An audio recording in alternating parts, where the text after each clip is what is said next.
You've been listening to horn players through the years too, and I know that Louis Jordan was an influence on you. Talk a little bit about him. Yes. I think what I learned from Louis Jordan, you hear it quite often. Louis had a thing going, let's see, okay,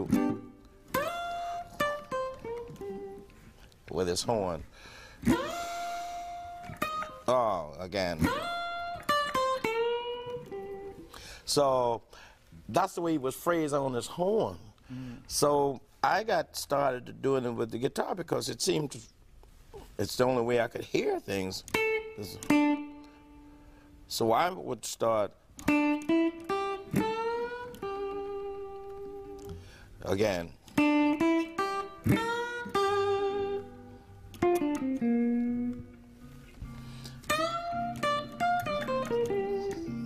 I still hear the alto.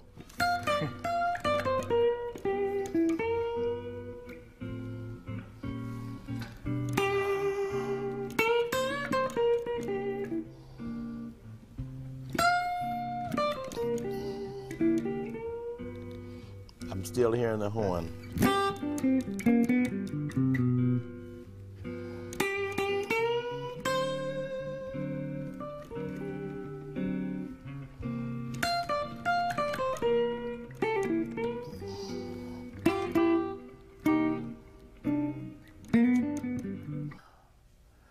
So that's what I hear from him.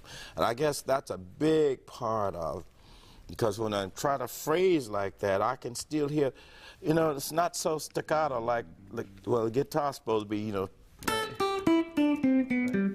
Well, I don't hear it like that. I hear sustaining, kind of lingering on. You have to show us that bend there. Okay. All right, to go. So you're actually bending a minor third from the D to the F. I guess it is. That's what it is. It's incredible.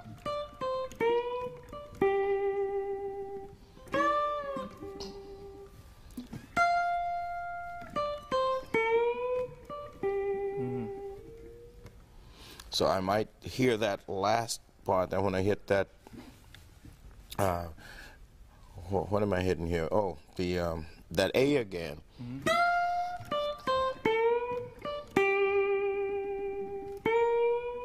And the A up to the B again. Oh, A up to the B, right.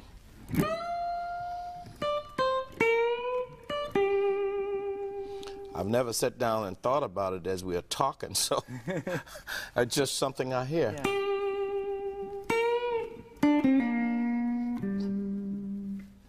To me, it resolved back there. Louis Jordan, to me, was a superb musician, and the one thing that I got mostly from him was the phrasing, the way I showed you just a few minutes ago. I can still hear his horn.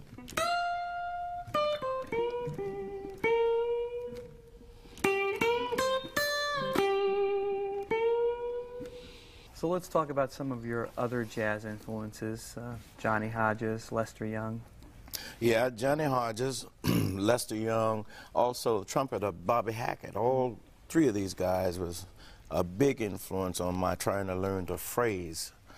I could never play like, as I've said, I guess, many times on this since we've been talking, could never play like either, but I like standard tunes. I like a lot of the standard tunes, and my early years, I had guys in the band like Hank Crawford, George Coleman, Fred Ford, a lot of the people that today are very, very big.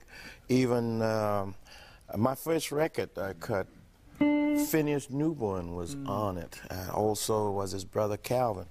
However, they used to try to teach me tunes. I guess that's kind of it's kind of a good thing for young people to get together because they're not afraid to learn. Listening to Johnny Hodges, for instance.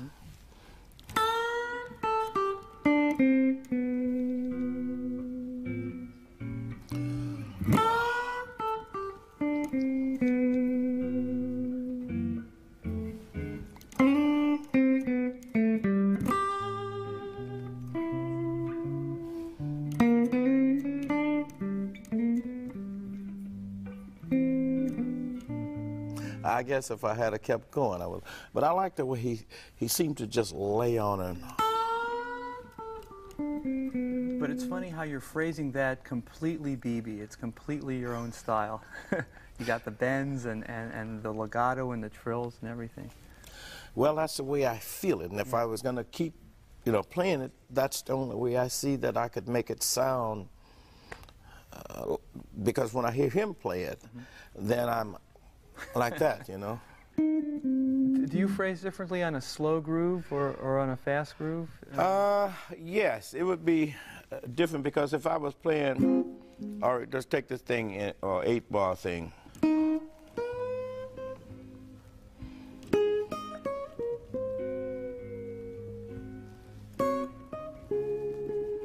I feel like I'm talking to the person.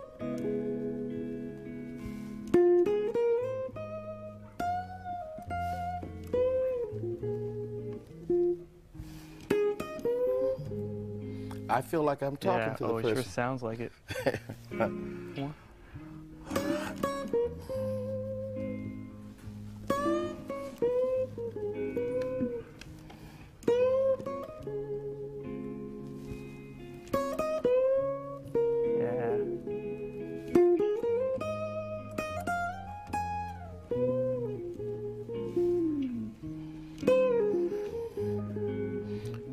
The bridge.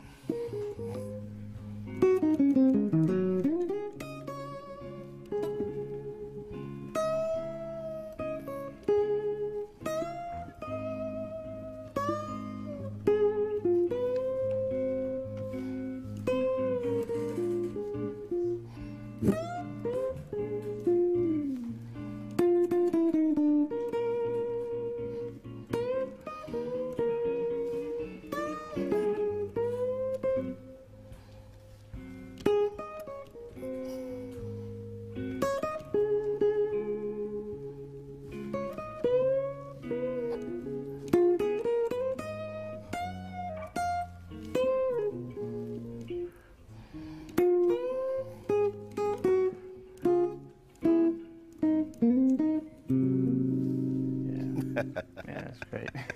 So I feel then that that's like the phrasing is a bit slower, and I try to make it more personal, put more of me in it. I like to play tunes, but I can hear the lead, like even in standard tunes, I can hear them. But I don't try a lot of standard tunes. And one of the reasons I don't try them, I may know the melody, but I'm afraid I'm jump the time on it. So I have to do a lot of practicing before I start on try to do, just do tunes. But in the early years, when I first started, I used to try to do tunes like Lady Be Good, oh gosh, even Body and Soul and things like that. But that was because when I was younger, a lot of the good musicians, as we mentioned, Hank Crawford, we had Evelyn Young and Herman Green, a whole lot of the people that was around me, George Coleman, Booker Little, all the guys that was around me at that time knew these tunes, and for some reason they liked me and wanted me to learn them. So they taught me a lot, and I used to try them when I had nerve. Oh, but after a while, then I decided that for the time being, I would just stick to what I'm doing. And I think it paid off a little bit because Absolutely. I was able to really get in, I concentrated on that. I think of my playing a lot of times like we do doctors. Some doctors are MDs, and then there are others that are specialists in this and that. So I thought that I'd try to specialize in the blues the way I play them for a while. Came to the top of your field. Thank you. One more thing. Do you sing to yourself when you solo? Because I notice when you play, your mouth is actually singing the lines while you're playing them. I used to laugh at a lot of the musicians, I see them, and I'm sitting there laughing. I don't laugh so much now. When I see myself. When I was married, my wife used to say I looked like a guy eating lemons, lemon face, she'd call me. But I'm really into what I'm doing, so it doesn't matter to me what I look like at that time, because I'm really interested in what I'm doing. And you hear the notes in your head, obviously, Yes, I do. at the same time that they come out of the instrument. Yes, I do.